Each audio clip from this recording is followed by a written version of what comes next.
ariko ndakwifuriza nukuri kugarukira aho ugeze kwihana kwiza nukureka kandi n'ibicumuro aribyo by'inyongobesa bugingo twatubona duto natwo twakubuza ijuru ukabona ugeze muri gihenomu bitari bikwiriye kubesha bikatuma utagera mu bwami bw'Imana. Rero Imana ikurengere n'abanyamahanga. Abisirayeli baricaye baratekereza basanga bagomeye Uwiteka, niko kwambara ngibigunira, niko kwisiga umukungugu. Ibyo byose bishatse kuvuga ngo biyambuye iyo myambaro, bambara yashusha Imana ishaka, yashusho yo gucishwa bugufi, yashusho yo gutuma umutima umenetse, yashusho yo kwakira Kristo aje namusanganira.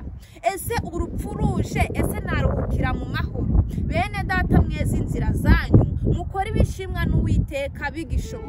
Murakaza neza ku muyoboro wa Igetsimani. Imana igumugisha gumana natwe. Haleluya, haleluya. Amahoro, amahoro. Ndabasukije mwese mu izina ry'Umwami wacu Yesu Kristo.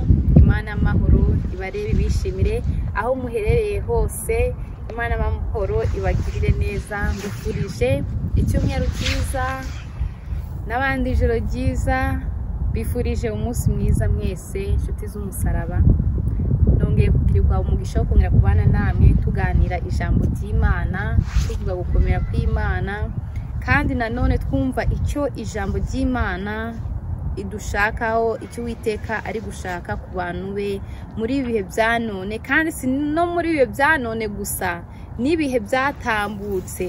Iri jambo tugiye kuganira sinjye wa mbere kandi sinjye wa nyuma, sinjye ugiye kurivuga gusa. Rero reka duce bugufi dusenge Imana.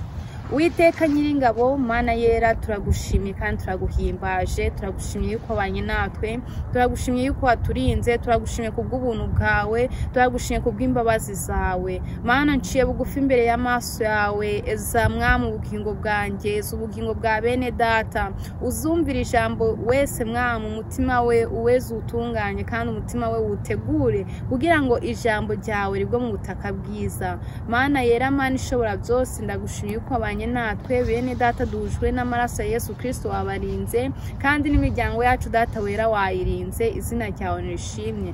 Weretse iri jambo Mwami ngiye kuganira n'ubwoko bwawe, ndaba ari njyaho ku Mwuka wera anyobore, Umwuka wera aganze. Mwami nawe ndakwinginze, nere kurigabura gusa, nere kuribasangiza gusa, ahubwo nanjye Mwami menye icyo ushakaho, menye icyo iri jambo uritumye, kugira ngo data wera kuri wa munsi mubi nere kuzatungurwa, kuri wa munsi mubi nere kuzasoma kugacuma kuburakari bwawe. Mwami ndakwinginze utugire neza, gira neza bera bose. Ijambo Mwami, ijambo ryawe niryo kwizerwa ibihe byose. Ngwino ubane natwe, Mwuka wera tuyobore. Namaye gukora kwa Satani kose mu izina rya Yesu, ibyakitambika ibyakivanga mu izina rya Yesu Kristo. Ubuntu bwawe n'imbabazi byawe bikomeze kubana natwe none n'iteka ryose rwose n'izi mu izina rya Yesu Kristo w'i Nazareti. Amen. Amen, amen. Nejejwe n'Imana mu mutima wanjye. Imana yacu nishimye, Imana yacu ntihabwa icyubahiro, Imana yacu ibaha umugisha abadukurikirana, Imana ibaha umugisha. Rero uyu munsi twasohotse, muri kubona yuko turi hanze. Imana ishimye igenda iduteza indambwe, turabishima Imana. Ubu rero sindi njyenyine uri kuri kamera, ndi kumwe na Joshua Tuyisenge, nanjye kubantanzi izina ni Jeanne d'Arc Ingabire. Imana iduhana umugisha. Reka tuganire ijambo ry'Imana, dusome ibyanditswe byera mu izina rya Yesu. Turasoma ijambo ry'Imana mu gitabo cya Nehemiya ibice 9 umurongo wa 1 tugeze kwa 3 gusa. Tuye kuganira umutwe w'amagambo ubwayo sindi buhindure ngo abantu biriza ubusa bihana. Ni umutwe w'amagambo wa Bibiliya yera ivuga nuko ku munsi wa 24 uwo muri uko kwezi Abisiraheli baraterana biyiriza ubusa, bambara ibigunira, bitera n'umukungu. Reka tube tugarukira Abisiraheli barateranye ngo bitera umukungu, cyangwa se mu yindi mvugo bisiga ivu, ngo bambara ibigunira igunira. Iki gihe cy'Abisiraheli tubibonye twabishira mu mubiri, ariko bishatse kuvuga ngo biyambuye imyambaro mibi y'ubushwambagara, biyambuye ya myambaro y'icyubahiro, bambara umwambaro wo gucishwa bugufi imbere yo mu maso h'Imana. Abantu biyiriza ubusa bihana. Ese yo wiyirije ubusa uba wihana ute? Uba wihana iki? Ese birashoboka yuko binarashoboka yuko wihana wongera ugasubira muri za nzira mbi? Birashoboka yuko wihana wongera ukambara wa mwambaro wa maraya? Birashoboka yuko wihana ati nukongera kwicara muri ya nzira y'abakobanyi? Ariko ijambo ry'Uwiteka riratweretse ngo baraterana biyiriza ubusa. Ese bene data, niki kibateranya? Niki kibahuza? Niki kiba cyabateye kwiyiriza ubusa? Kuko dusomye aya magambo neza, umwuka ukaguhishurira cyangwa se kumva Imana ishaka kukubwira, wasanga Abisiraheli ubwo biyirizaga ndago ari inzara, ndago ariko bari bafite ikibazo runaka, ndago ari uko bari batewe mu gihugu. Yego barategwa Uwiteka akabatabara, ariko urebye bari gushaka gutunganya inzira zabo kugira ngo umwami Imana n'abareba abishimire. Ngo rero ngo biteranyiriza hamwe, barihuza kandi bihuza bakora igikorwa cyiza Imana ishimye. Abantu benshi barihuza bafite ikibazo cy'inzara, nibyo nyine byo turabikeneye, ariko reka dutunganye n'inzira z'Uwiteka. Yohana niwe wavuze ati ngo ngenda babatirisha amazi, ariko uri nyuma yanjye ngazabatirisha umuriro. Kandi arongera avuga ati ngo nimweze inzira zanyu, nimutunganye inzira z'Uwiteka, nimugorore inzira z'Uwiteka. Ese ko turi mu mwaka wa 2020 ku gihe cyacu, tubaze dusanga imyaka 2 ishize Kristo ariho agiye, cyangwa se ababanjirije Kristo imyaka 2000 bigize ute birashize. Turi kuri wa mubumbe waremwe n'Imana. None inzira zawe ziratunganye, cyangwa se ngewe inzira zanjye ziratunganye? Rero iri jambo niyo kugira ngo twibukiranye dutunganye inzira zacu. Ubwo umwami Imana azahagarara mu bicu, tuzamusanganire ndazaga ikintu kitambika imbere.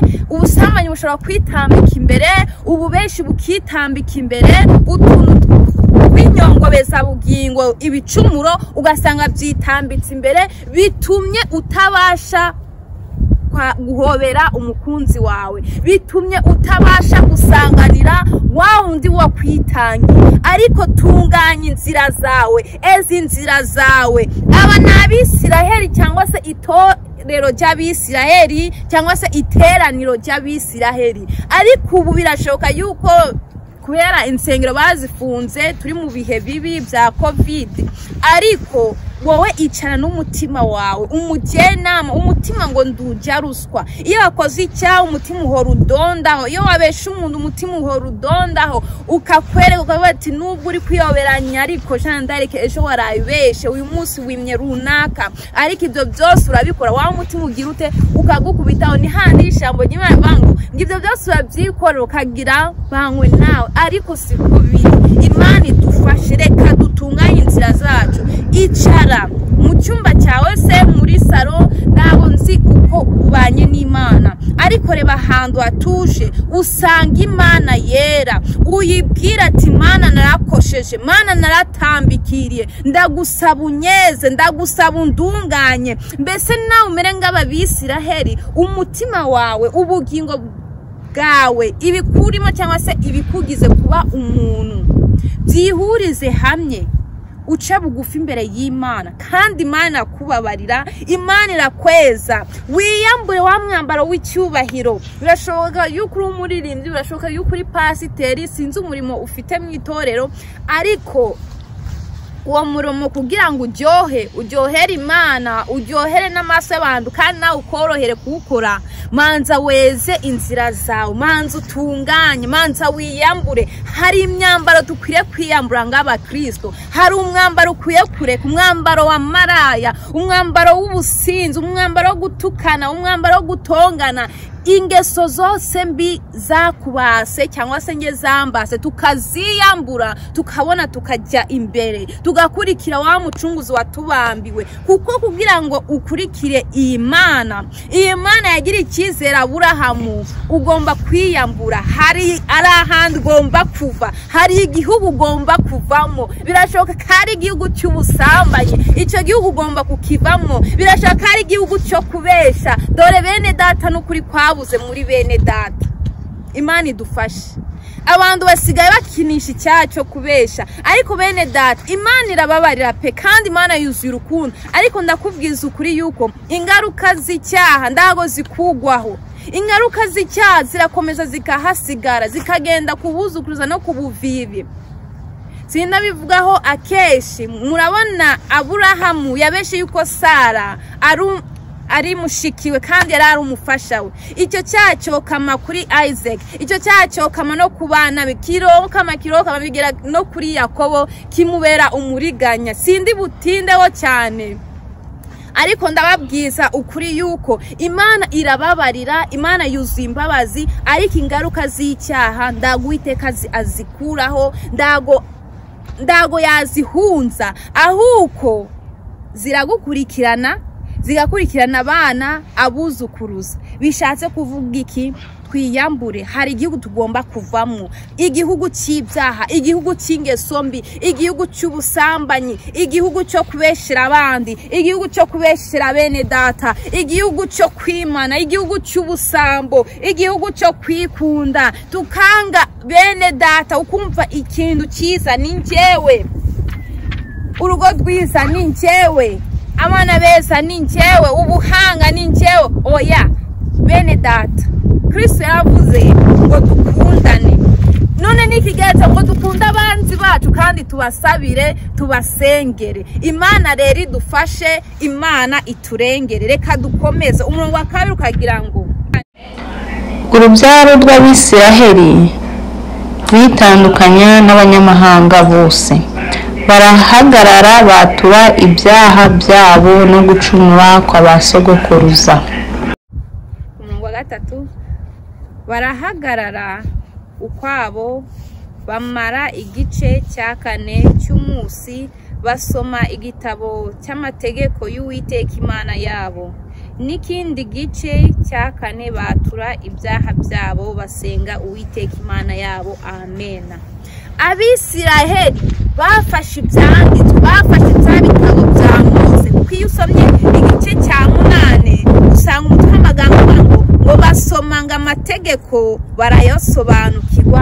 amena basomye bya bitabo bya Mose basoma amategeko n'amateka y'Imana basanga baratambikire niba bari barabaye indashimwa basomye ijambo ry'Imana nimushimye Uwiteka yuko ari mwiza kuko imbabazi ze zihora iteka ryose ngira ngo uwo munsi bahise babona ishimye mu kanwa kabo niba bagendaga mu nzira zidashimwa n'Imana bajya mu gihugu cyo muri Egiputa bajya mu gihugu kidashimwa n'Imana nimvuga igihugu mwene data wumva icyaha cyakunaniye urimo icyo nicyo gihugu cyawe hari igihugu cyo kubesha hari igihugu cy'ubusambanyi hari igihugu cy'uburetwa none iyo tugiye muri Bibiliya dusanga igihugu cy'ibyaha ni muri Egiputa tugasanga ni Sodomo tugasanga ni muri Gomora tugasanga nyine ni bihugu bya Shuri izo zose ni bihugu bigawa n'Uwiteka byagaragawemo ingeso mbi muri Babiloni dusanga ubwoko bw'Imana bari barabuboshe babategeka gusenga ikigirwamana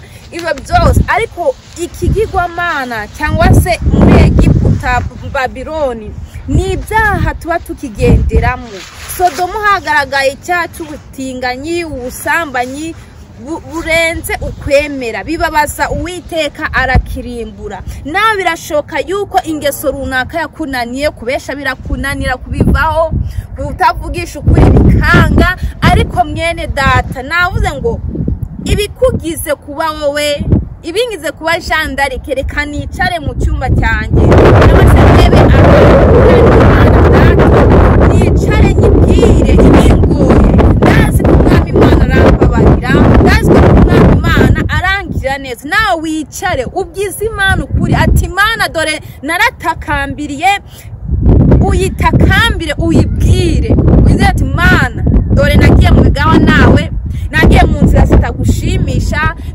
nigize ikihebe nigira ikigenge nabaye umunyangeso mbi mana mbabarira mana nyeza mana mbohora ndakubwiza ukuri Uwiteka arakubohora arakubohora pe Uwiteka arakweza Uwiteka arakugira neza Imana ya Isiraheli yuzuye imbabazi yuzuye kugira neza kwishi yuzuye kubabarira ese wowe wiyiriza uri kwihana ese kwihana urihana ukareka urihana ukagarukira Imana dore yuko abantu twese twabaye abakristo ariko itandukaniro rirahari siko twese nanone twubaha Imana sibyo se abantu twese twabaye abakristo biragoye kubona umupagani biragoye kubona umunyangeso mbi kuko abantu bose basigaye bakora ingeso ukabona n'umukristo asigaye akora ingeso za gipagani n'umupagani nawe akora ingeso za gipagani ariko nanone ukumva ngo n'umukristo Imana idufashe itandukaniro niko hari abubaha Imana n'abatayubaha kandi ibyo byose bizagaragara ku mbuto twera ku mvugo tuvuga ku myitwararike ndetse no ku myambarire ariko cyane cyane umutima uboneye n'ubu udafite umutima uboneye nshuti y'umusaraba ijuru ndagari ryawe n'ubu udafite umutima ucishije bugufi ntabwo uzabona Imana ngo hahirwa bafite imitima iboneye kuko abo nibo bazabona umwami Imana hahirwa bicishijwe bugufi kuko abo Uwiteka arabakunda kandi arababarira Uwiteka yuzuye ubuntu bwinshi yuzuye imbabazi nyinshi ariko uragomba kwihana uragomba gutunganya inzira zawe ijambo ry'Imana eka turisome ngira ngo ni Daniel bice 9 umurongo wa 5 niho dusanga Daniel nawe nanone agira ute yatura ibyaha by'ubwoko bwabo nawe rero atura ibyaha byawe uce bugufi utunganye inzira zawe ubwire Imana aho wakiranukiwe aho wacogoye ukagira indege nge usaba Imana ikweze umutwe w'amagambo uragira uti Daniel bice 9 umurongo wa 5 Daniel yatura ibyaha by'ubwoko bwabo ku murongo wa 5 haragira ati twaracumuye tuba ibyigenge twakoze nabi twaragomye turateshuka tuva mu mategeko n'amateka yawe amen mwene data aho wateshutse uva mu mategeko n'amateka y'Imana ca bugufi aho wigize ikigenge mu murimo w'Imana ndawakugura ndakubwira ati koruku aho ca bugufi dusenge aho wateshutse ujya kure y'Imana ubwiza Imana guhaye uragenda urabuhindanya wishiraho amakureri Imana itagushizeho ibiti kuragenda urabikembura kandi hari impamvu Imana bigushizeho urareba iyo umuntu yagize icyokere agatemba icyuya ibiti karige bifata ryatutu ndiribe rikiguye mu maso hari impamvu rero Imana yaguhaye ibyo biti warahindutse uhindura ubwiza Imana yagusize umubiri uragenda urawonona umutima nawe uragenda urawonona uwushiramo bitari bidakwiye uriyobora uvuga uko ushaka urubyirika ababyendi bakuvugaho ndawaguhana ngo uhanike ariko twari dukwiriye guca bugufi bene data tugakora ibyo Imana ishaka tukumvikana nabo tubana nabo mubana mukumvikana kuko ahandi ndaga zagutangira ubuhamya uzagutangira ubuhamya ni wa wundi mubana igihe kinini ni wa wundi mugendana igihe kinini wa wundi muvugana igihe kinini kuko ni ukuzi uwahandi ndago yakumenya kandi n'ikindi umuntu ni mugari ariko nubwo uwahandi atakumenya Imana yo irakuzi muze muce bugufi mukora ibyo Imana ishaka mutunganye inzira z'Imana icyo navuga niko umuntu agombye kwihana akamaramaza akareka ingeso mbi akareka ibidashimwa n'Imana ibigawa n'Imana akabivamo twasomye rino jambo nyine muri Nehemiya ngo bitandukanya n'abanyamahanga abanyamahanga bose. Ese abanyamahanga Bibiri ivuga niki? Ni abanyabyaha, ni ingozi z'ibibi, ni ingozi y'ikibi runaka, niba abandi badakora iby'Imana ishima, niba abandi badakora iby'Imana ikunda, niba abandi batubaha Imana. Rero kuri ibyo ngo bitandukanya nabo. Ngiye kukubwira ndi fatige witekerezeho, ese ndi umuntu ki? Ese Imana indungwe nagendana nayo? Ese umwana w'intama ari wa Yesu Kristo aje namusanganira? Ese urupfu ruje, ese naruhukira mu mahoro? Bene data mwezi inzira zanyu mukora ibishimwa n'Uwiteka bigishoboka, kuko hari igihe uzageragezwa kweza, uzahamagara ngo pasiteri ndashaka kwatura bitagishobotse. Ariko icyo navuga ndi cya bugufi wowe ugire umugisha wo kumva iri jambo ry'Imana, utunganye inzira zawe, wegera abakozi b'Imana bagusabire, bagusenge, kuko bo barabisigiwe kandi barabitoranirijwe. Utunganye inzira zawe. Hari abantu benshi bakizwa aricyo bari gushaka ku mwami Imana, hari abantu benshi bakira Yesu Kristo aricyo ari kumushakaho, yamara kukibona akongera akambara wa mwambaro wa maraya, wa mwambaro wo kubesha, wa mwambaro wo kujyajya, wa mwambaro w'agasuzuguro, wa mwambaro mubi. Ariko ikiza niko wakihana ukareka. Dore kwihana kwiza nuko, kwihana kwiza nuko kureka icyo wihanye ntugisubiremo. Niba wihanye amagambo, were kuvuga bene siko, were guciraho abandi imanza, were kubaciraho iteka, kuko ndago uzi uko babanye n'Imana, ndago uzi aho bahurira n'Imana, ndago uzi aho abe yibohoye yasanze umwami Imana. Were guciraho abandi iteka. Bene data muze twihane, dutunganye inzira zacu, dutunganye inzira z'Imana. Dore abashaka Uwiteka bamushake badacogora, kuko bazamubona. Kandi ndakubwiza ukuri yuko niba ufite umutima umenetse, umutima uciye bugufi, uzabona Imana. Ariko niba udafite umutima umenetse, niba udafite umutima uboneye, niba udafite umutima wera, ntabwo uzabona Imana. Nanjye niba ndawufite sinzabona Imana.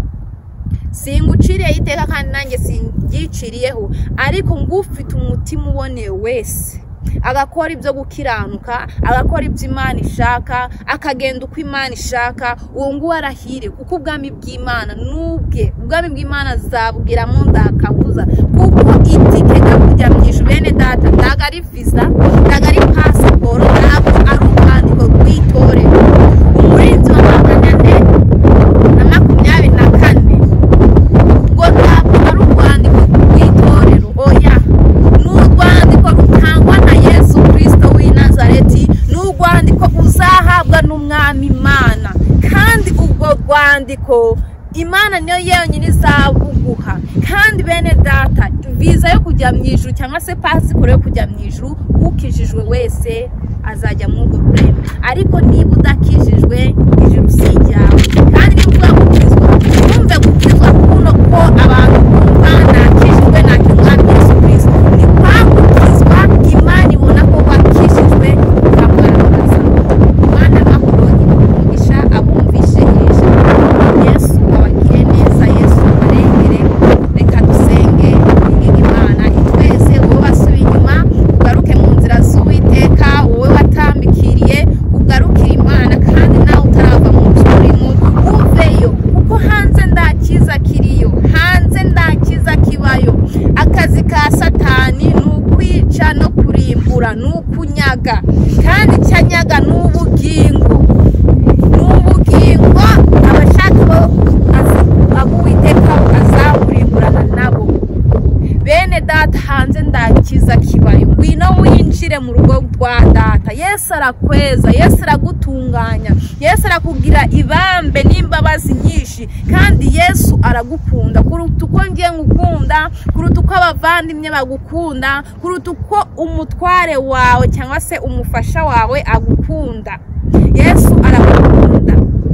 Umurimbyi yarimbye ngo twewe turagerageza gukunda, ariko Yesu ngaradukunda. Ngibyo urukundo rwe biragoye kubisobanukirwa. Reka dusenge twinginge Imana itweze. Mana nziza, Mana yera, ndagushimiye kubwira ijambo ryawe, ndagushimiye mwami yuko twibushikije tugomba kwitunganya, tugomba kureka inzira zacu mbi, tugomba kwiyambura, tugomba kuva mu gihugu cy'ibyaha, mu gihugu cy'ibicumuro, ibyo mwami tukabyiyambura. Mana ndakwinginze, ezi imitima y'ubwoko bwawe, ezi imitima yacu, utubohore ingoyi zose zaba zituboshe.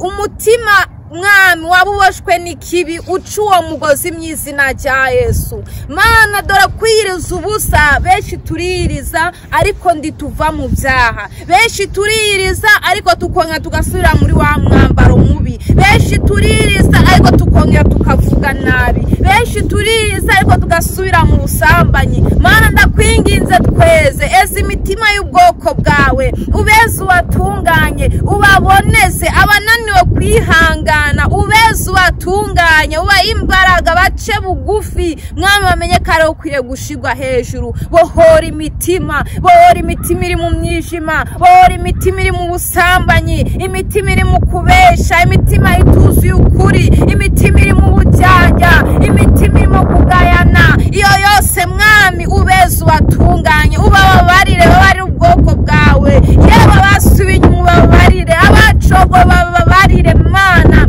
ubakirire neza, ubeze ubatunganye. Amaraso yawe Yesu Kristo abeze, kuko ayo maraso yatandukanye n'ay'Abeli. Ayo maraso mwami yafite umumaro myinshi, uwanduye wese akajya muri icyo kidendezi cy'amaraso yawe, mwami arakira, mwami akabohorwa, ingoyi zose zaba zimuboshe, iyo migozi yose yabimuboshe, mwami iyo minyuru yose yabimuboshe igacika, kuko abe yinjiye mu maraso ya Yesu Kristo. Ayo maraso yafite imbaraga, ayo maraso yarabohora, ayo maraso areza, ayo maraso atandukanye n'ay'Abeli. Mwami niyo Izake apfa ujya mu rusi, ndabwo yaraducungura, kuko n'umukobwa wa Yayiro ndi yaducunguye. Mana ayo maraso yawe sayi bizima bine, oya Mana na maraso yawe Yesu Kristo. Ayo maraso yawe yarahindura, ayo maraso yawe areza, ayo maraso yawe arabohora. Uwaruri maraya akaba umukristo,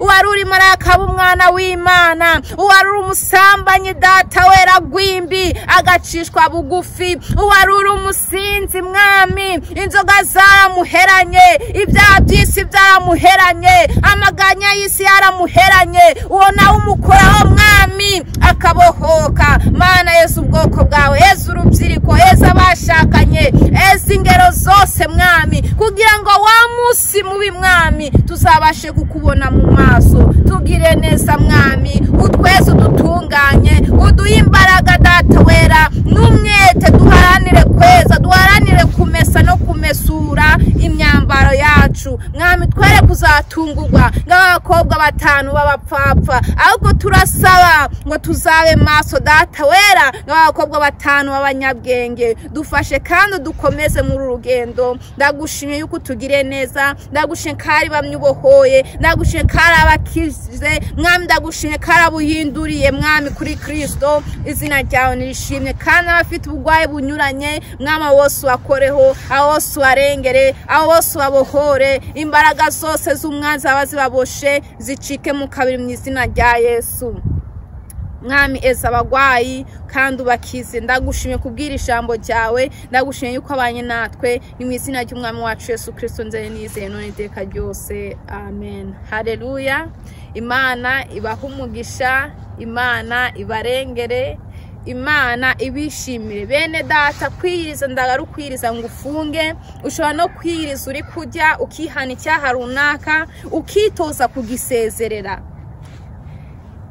Abari mu byaha icyaha kiraryoha, ariko iyo umaze kukivamo ureba ububi bwacyo, ukareba ingaruka yacyo, ukabona wari uri mu isayo ikomeye mbi. Ariko ndakwifuriza n'ukuri kugarukira aho ugeze ukihana. Kwihana kwiza n'ukureka, kandi n'ibicumuro aribyo by'inyongobeza bugingo twatubona duto nato twakubuza ijuru ukabona ugeze muri Gehinomu bitari bikwiriye kubesha bikatuma utagera mu bwami bw'Imana. Rero Imana ikurengere kandi Imana ibiteho mwitandukanye n'abanyamahanga. Abisirayeli baricaye baratekereza basanga bagomeye Uwiteka, niko kwambara ngibigunira, niko kwisiga umukungugu. Ibyo byose bishatse kuvuga ngo biyambuye iyo myambaro, bambara yashusha Imana ishaka, yashusho yo gucishwa bugufi, yashusho yo gutuma umutima umenetse, yashusho yo kwakira umwami Imana akaganza muri wowe. Nere kuvuga byinshi. Imana amahoro ibaha umugisha. Shalom shalom.